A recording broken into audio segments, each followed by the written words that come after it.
تشکر از شما آقای نوری‌زاده و بقیه دوستانی که این کنفرانس رو برای همه ترتیب دادن و گذاشتن که جمع میشه با هم دیگه یه صحبتی داشته باشیم. خب قبلا هم همینجور دوستان گفتن از این کنفرانس ها زیاد بود. آقای معتدی بود گفت که از این کنفرانس ها برای دموکراسی خواهی خیلی شرکت کرده و این خیلی مهمه که ما به هر حال تمرین بکنیم دموکراسی رو. فکر کنم دوستمون آقای بود گفت که دموکراسی رو در کتابا نمیشه یاد گرفت، مثل فوتبال باید آدم بازی بکنه و بعد میتونه یاد بگیره. و این خیلی مهمه که ما هم دیگه رو تحمل بکنیم. به هر حال اسم من ناصر بولیدی هستم، اسم من و بلوچ هستم و سخنگوی حزب مردم بلوچستان و خیلی از دوستانم اینجا از قبلا میشناسم، با هم دیگه در کنفرانس‌های مختلف شرکت کردیم برای اینکه راهی پیدا کنیم که با هم دیگه بتونیم یک راه حل جدیدتری برای ایران پیدا کنیم. چون به هر حال ایران هر چی بوده قبلا بوده، ولی خب باید آینده رو نگاه کرد.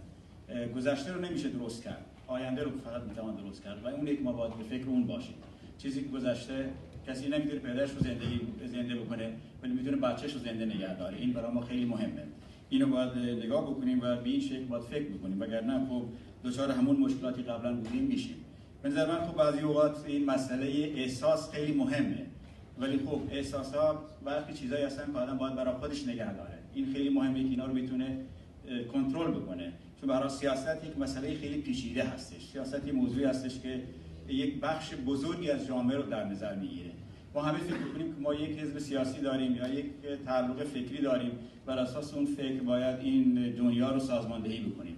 ولی خب زمانی میتونیم این کار رو انجام بدیم که با حفظ این اختلافاتی که با هم دیگه داریم بتونیم با هم دیگه کار بکنیم. دموکراسی بر همین اساسه، بخصوص لیبرال دموکراسی وقتی صحبتش می‌کنیم اینه که آدم با همه اختلاف نظرهایی داره، با همه احساسایی که داره، با هر چیزی که خودش فکر می‌کنه که خیلی مهمه، باید بدونه که برای کسای دیگه چیزای دیگه مهم هستن.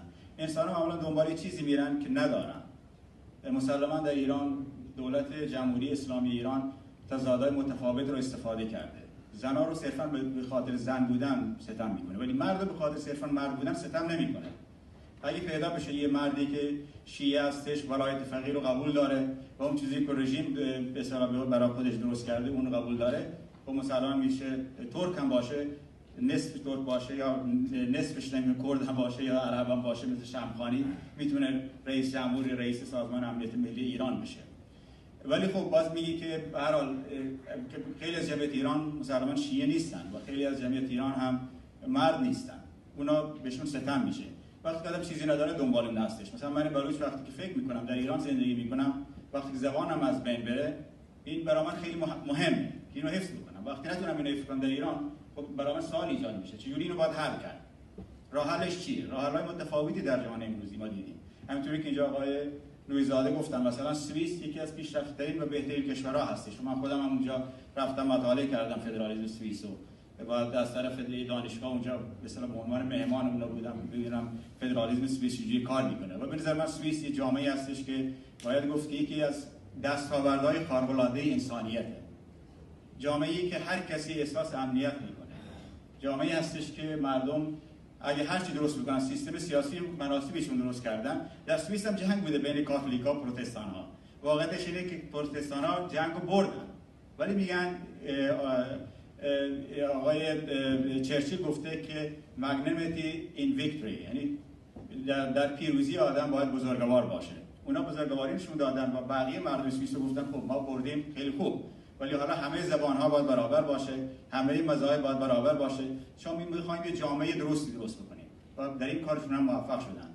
نمونه ایران خیلی اگه می‌خوان ایران رو با فرانسه مقایسه کنن یا با بلژیک، حالا بلژیک هم یک کشور فدرالی شده و یک کشور دیگه مقایسه بکنن، می‌ذارن در اشتباه هستن. ایران یک کشوری مثل هنده، جامعه همیشه جامعه غیر متمرکزی بوده، به جز یک مدت کوتاهی که همکنون ما اینو دیدیم. ایران همیشه جامعه غیر متمرکزی بوده و باید این پلورالیسم ایران رو باید این رو احترام گذاشت و بر اساس این کار کرد و یک کشور مناسبی برای هممون بتونیم اونجا زندگی کنیم درست کرد و بتونیم همه احساس بکنیم. چون وقتی قانون اساسی رو می‌نویسه آدم، قانون اساسی بر اساس حزب سیاسی نیست، بر اساس ایدئولوژی نیست. اون ایدئولوژی چه کمونیسم باشه که نشون داد در شوروی چیکار کرد و اون اگه اسلام سیاسی باشه در ایران دیدیم چیکار کرد. قانون اساسی باید 100% مردم رو در نظر بگیره. اون زن باشه، گروه زبانی باشه، گروه مذهبی متفاوتی باشه و یا کسی باشه که لایق و غیر به اصطلاح مذهبی هستش، همه رو آزادی اندیشه بیان، یعنی همه انسان‌ها رو باید در یک محیط قرار بده که از اینجا بتونن بالا برن. و این موضوعی هستش که برای مثلا ما که برای چیزی که نداریم استفاده از زبان مادری با همه میدونن مثلا در همین نوشتن همین قانون اساسی یک کسی اونجا اعتراض کرد و توی مجلس همین مسئله رو مطرح کرد. مولوی عبدالعزیز بود، یکی از رهبران بلوچستان، رهبر مذهبی بلوچستان اون زمان بود. اون گفت که شما میگین زبان‌ها همه آزادن. خب من منظورم اینه که دانشگاه هم بلوچی تدریس میشه. دانشگاه یعنی نه اینکه تدریس میشه بلکه زبان دانشگاه به زبان بلوچی باشه. و اشتی اونجا میگه آره. اونم ساکت میشه. ولی امروز می‌بینیم اینجوری نیست. این مسئله هستش که تا امروز برای بلوچ مطرح هستش. این واقعیت ما آدم چیزی رو نداره میخواد و امیدواریم که ما همین احساس رو بکنیم که زن ایرانی وقتی اون چیزی رو نداره مرد از او بهش دفاع بکنه.